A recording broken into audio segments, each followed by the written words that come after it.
Kita tahu salah satu faktor yang bisa memperburuk diabetes adalah makan dan minum yang tidak teratur. Seringkali karena berlebihan gula. Sekarang banyak sekali saran-saran dilarang makan ini, dilarang makan itu. Ada yang bilang ini tidak dilarang tapi dibatasi, ada yang bilang hitung dulu kadar gulanya. Nah, bisa saja saran-saran itu benar, tapi apa tidak bingung kita mencoba mengambil kesimpulan saran-saran itu pada akhirnya kita harus makan apa? Halo, saya Dr. Siti Aga Rukmana, dan tahukah Anda ternyata ada suatu cara menentukan dan mengukur porsi makan bagaimana baik untuk mengendalikan diabetes, dan itu caranya ternyata sederhana saja. Nah, di video ini akan saya bahas. Sebagai manusia, kita harus tetap mendapatkan nutrisi dari berbagai macam sumber seperti karbohidrat, lemak, protein, vitamin, dan mineral. Jadi kita harus makan makanan yang beraneka ragam. Tetapi pada pasien diabetes, kita harus cari cara agar kadar gula kita tidak naik selagi mendapatkan nutrisi itu. Idealnya memang setiap orang tuh harus dihitung berapa kebutuhan nutrisinya dan dihitung berapa banyak karbohidratnya pada makanan yang dikonsumsi, dan seringkali ini membutuhkan ahli gizi. Tapi American Diabetes Association telah memberikan suatu panduan yang sangat mudah untuk diikuti agar kita tidak bingung mengatur makan agar diabetesnya tidak semakin parah, yaitu diabetes plate atau piring diabetes. Apa itu diabetes plate? Singkatnya, itu adalah panduan di dalam piring kita itu sebaiknya makanannya apa saja dan berapa banyak.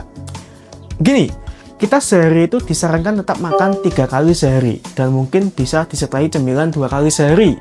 Nah, saat kita makan, apa saja yang ada di dalam piring itu? Acuan kita adalah piring berukuran 23 cm. Jadi sebaiknya jika Anda makan, gunakanlah piring 23 cm. Di dalam piring itu, setengahnya harus berisi sayuran non-pati, seperempatnya adalah sumber protein seperti daging dan sebagainya, dan seperempat sisanya baru berupa sumber karbohidrat, contohnya nasi. Itu diikuti dengan minum air putih atau air minum apapun yang tanpa gula. Jadi sangat sederhana, intinya sayurnya lebih banyak, daging dan nasinya lebih sedikit. Harapannya dengan begitu, kita tetap mendapatkan nutrisi yang lengkap, tapi kadar gulanya tidak tinggi. Mari kita bahas dulu setiap komponennya. Berbeda dengan mungkin kebiasaan kita di Indonesia ya, di mana jumlah nasinya itu mendominasi piringnya. Yang kita harus ubah untuk mencegah diabetes semakin parah adalah kita banyakkan sayurnya. Sayur yang dimaksud itu bukan sayur-sayuran mengandung pati atau karbohidrat ya. Sayur yang disarankan itu sayuran hijau seperti kangkung, bayam, brokoli, wortel, kembang kol, terong, tomat, dan sebagainya. Jadi bukan seperti kentang, umbi-umbian yang masih mengandung karbohidrat. Harapannya dari sayur ini kita banyak mendapatkan sumber vitamin, mineral, dan juga sayur pun sebenarnya mengandung karbohidrat. Tapi kandungan karbohidrat itu ada karbohidrat yang bagus, yaitu serat. Sekarang soal protein. Protein ini seringkali bisa kita dapat dari daging, tapi bahkan juga dari sayur. Contohnya seperti daging ayam, sapi, kambing, ikan, keju, telur, kemudian dari tahu, tempe itu juga mengandung protein. Nah, perlu diperhatikan, sumber protein ini juga harus memilih yang kadar lemak jenuhnya tidak tinggi. Jadi untuk pada pasien diabetes, sebaiknya juga kita hindari lemak jenuh. Misalkan jeruan.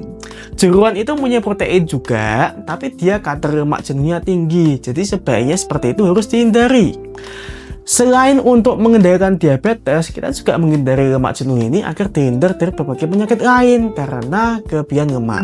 Kemudian yang terakhir di piringnya adalah sumber karbohidrat. Sumber karbohidrat ini memang salah satu yang paling sering kita temui itu adalah nasi ya. Dan seringkali untuk pada diabetes, karbohidrat inilah yang kita hitung pada diet-diet tertentu. Tapi daripada kita pusing menghitung jumlah karbohidratnya dan malah tidak konsisten, kita jadi malah kesusahan menghitungnya. Gampangnya di satu piring itu kita taruh saja seperempatnya karbohidrat, itu sudah cukup.